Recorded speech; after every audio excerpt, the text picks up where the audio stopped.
Mi nombre es Sergio Chávez y en este video voy a indicar cómo es el proceso de regulación y la señalización de las moléculas para el desarrollo embrionario. Bien, empezamos.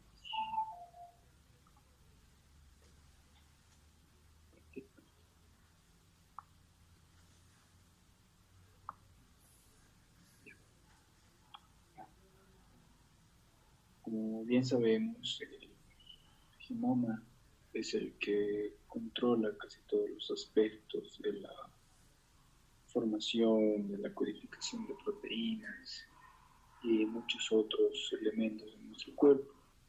Entonces, a lo largo de los años, se ha descubierto como 23.000 genes y de estos genes se pueden sintetizar casi 100.000 proteínas.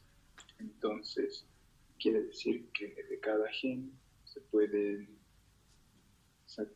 sacar más de una proteína. Para la expresión genética hay niveles de regulación, en los cuales están. Primero, se traduce el gen, luego los ADNs de este gen traducido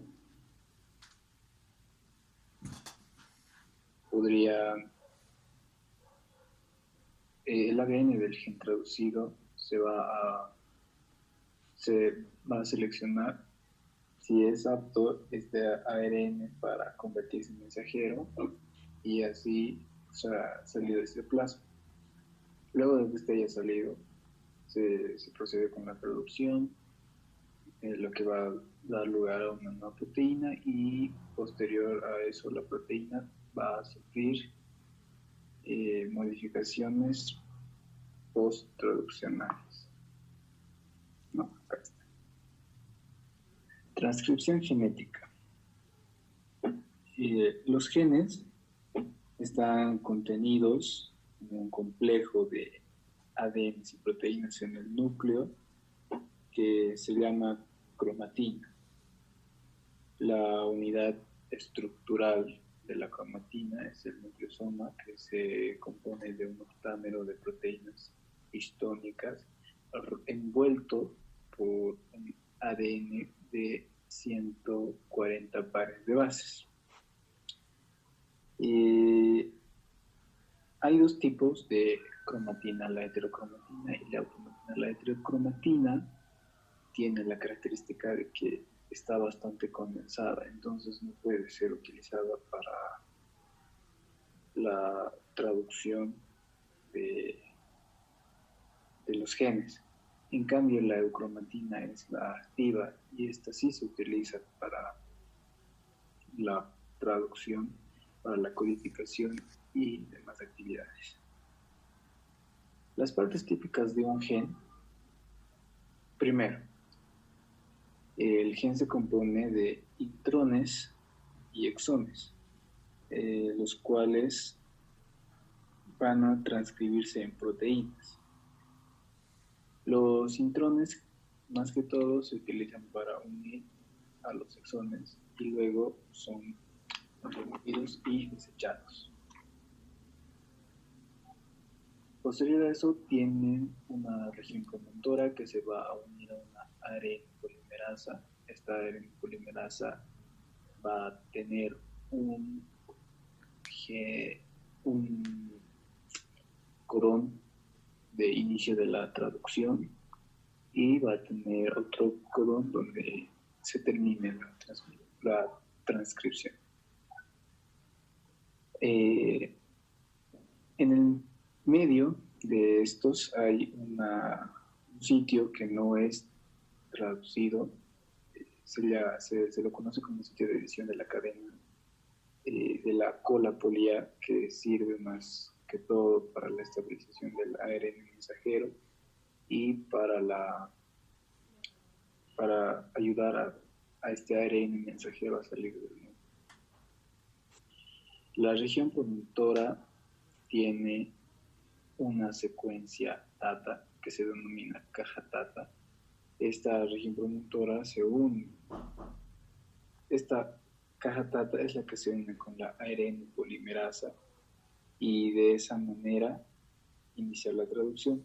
Pero para que la caja tata funcione necesita un factor de transcripción.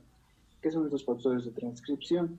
Son los que activan o inhiben a la transcripción de un gen y tienen dos dominios. Un dominio de unión al ADN y un dominio de transactivación. El dominio de unión del ADN específico, como su nombre lo dice, se une al ADN, y el dominio de transactivación se une al promotor o al potenciador. ¿Qué son esos potenciadores? Son elementos reguladores que activan la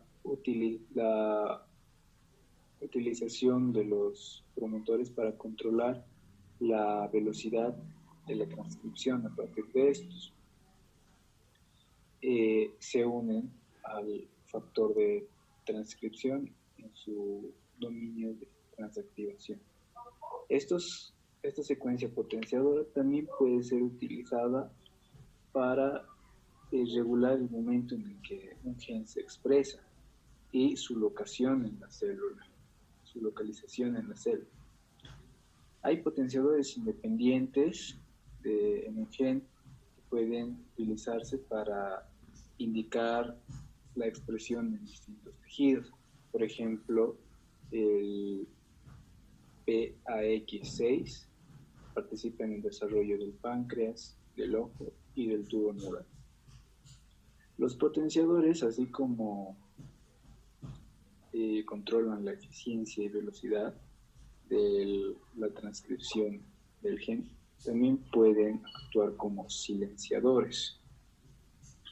Este fenómeno ocurre cuando el potenciador activa, cuando el factor de transcripción activa un gen al tiempo que está silenciando a otro. Y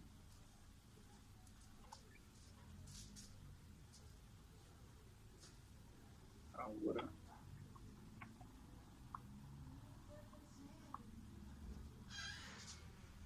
metilación del ADN.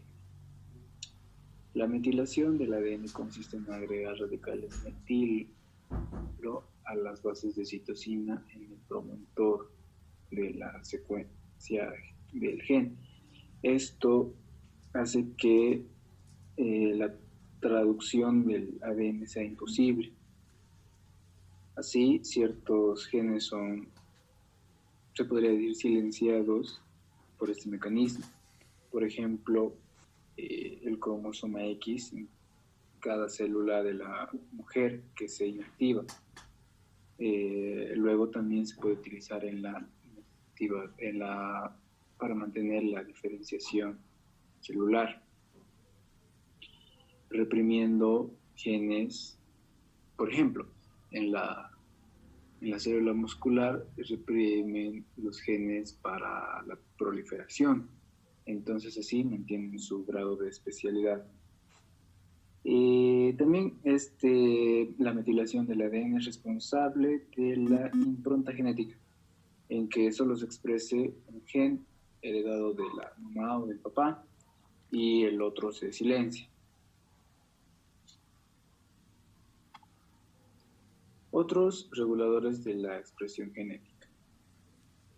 Antes de que se convierta en ARN mensajero, la transcripción inicial se denomina ARN nuclear o ARN premensajero.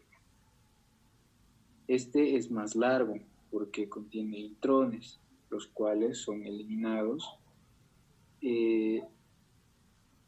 por el splice, mediante el proceso de splice. Este proceso se da por los espliceosomas, que son ARNs nucleares pero más pequeños. Entonces, estos se encargan de eliminar los intrones y por medio de los exones, codificar la proteína. Como decíamos antes, las proteínas, un gen puede ser precursor de más de una proteína. A este fenómeno de proteínas se llaman proteínas isoformes. La más sobresaliente de estas es la WT1, que participa en el desarrollo gonadal y renal. Posteriormente, cuando una proteína ya está sintetizada, obviamente puede sufrir modificaciones posttraduccionales, como puede ser la glicosilación, la fosforilación, así ser liberadas al citoplasma y cumplir una función específica. Inducción y formación de órganos. Este fenómeno es uno en el cual un tipo de tejido, en este caso el mesénquima, actúa mandando señales a otro tipo de tejido, otro grupo celular, en este caso el epitelio, para así cambiar su destino. Entonces, acá tenemos al mesénquima como tejido inductor y al epitelio como tejido de respuesta. Esta interacción del epitelio mesénquima se da en el endodermo intestinal y el mesénquima circundante. El endodermo intestinal se puede derivar en órganos como el hígado y el páncreas, porque la mesénquima circundante manda la señal para que este epitelio reaccione de tal manera. La capacidad del tejido de respuesta para responder, valga la redundancia, a la señal del tejido inductor se llama competencia y precisa de un factor de competencia. Requiere la activación de este tejido mediante un factor de competencia. Para que esta diferenciación se dé de una manera óptima, necesitan ambos tejidos tener la intercomunicación. Así, el elemento de respuesta y el elemento inductor están muy bien comunicados.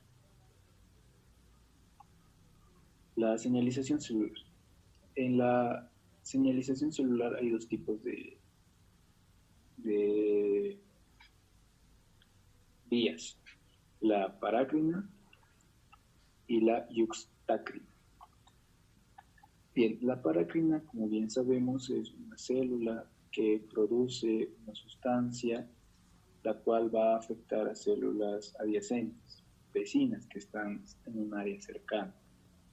La molécula que produce, en este caso se llamaría ligando, y la célula, y afectaría a la célula diana, como vemos en esta imagen. Y ligando llega a la proteína transmembrana, en la parte receptora, y en la cara citosólica de la proteína transmembrana va a activar a ciacasinasas para que fosforilen grupos de proteínas, así hasta llegar al factor de transcripción. Este factor entonces activa la expresión genética o la inhibe y tener el proceso de un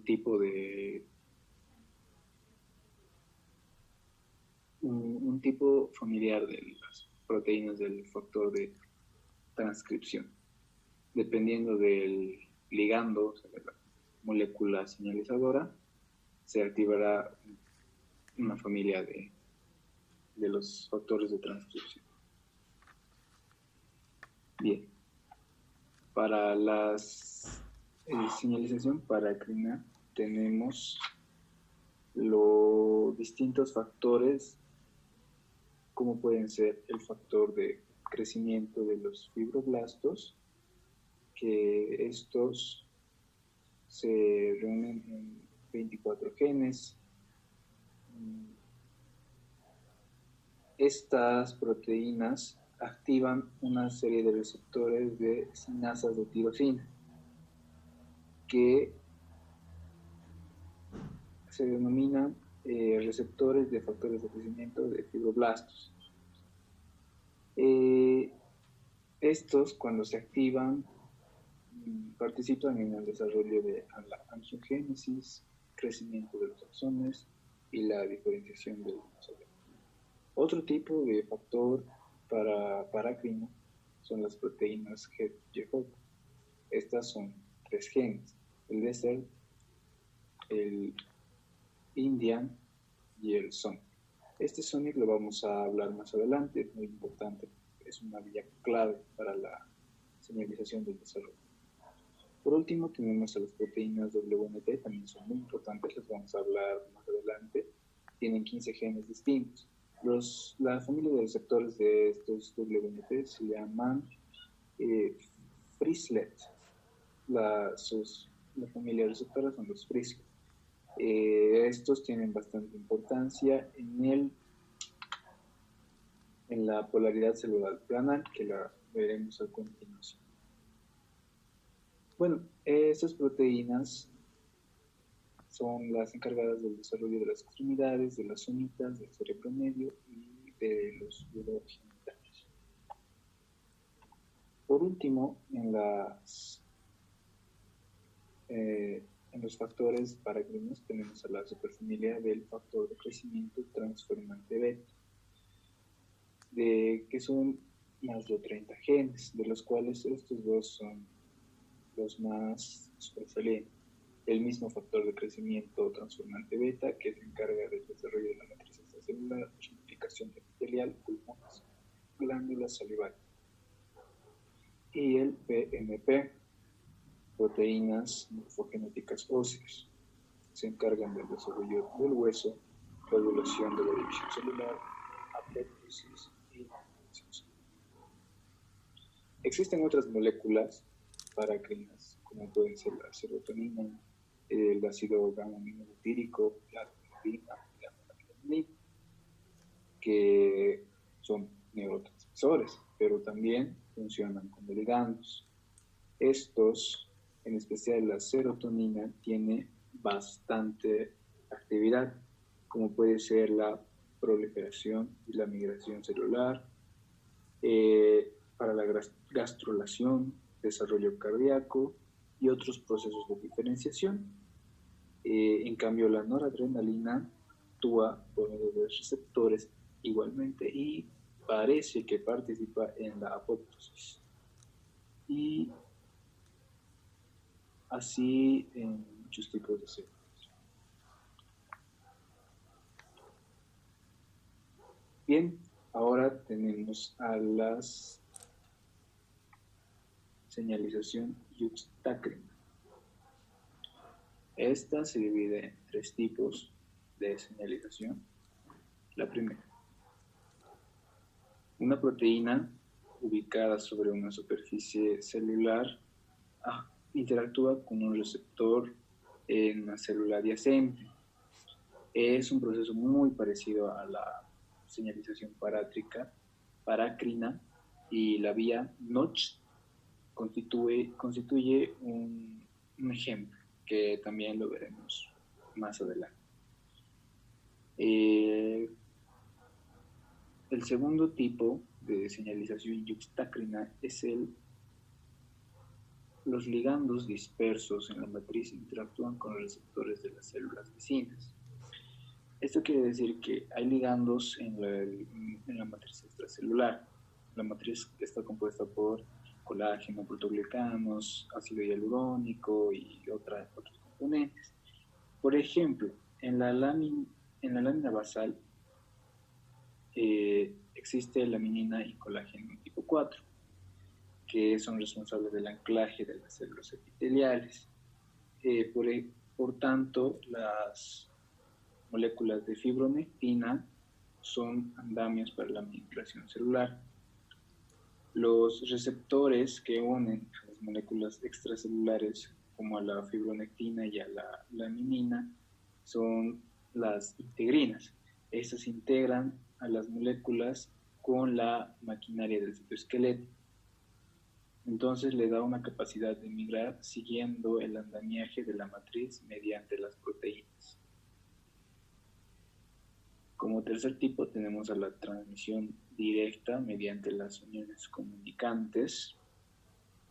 Esas uniones son como conductos ubicados entre las células donde pueden pasar moléculas pequeñas y los iones. Este tipo de comunicación es importante en células con uniones estrechas y las del epitelio, pues permiten que las células interactúen como en un concierto. Las uniones están formadas por proteínas conexinas que forman un canal. Las conexinas forman los conexones y estos conductos están conectados entre células adyacentes.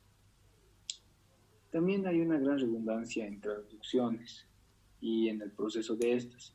Por ejemplo, en las paracrinas hay bastantes miembros, cosa que otros genes de la familia pueden compensar pérdidas de sus contrapartes. Así, la pérdida de función de una proteína de señalización no da origen a un desarrollo anormal o a la muerte directamente.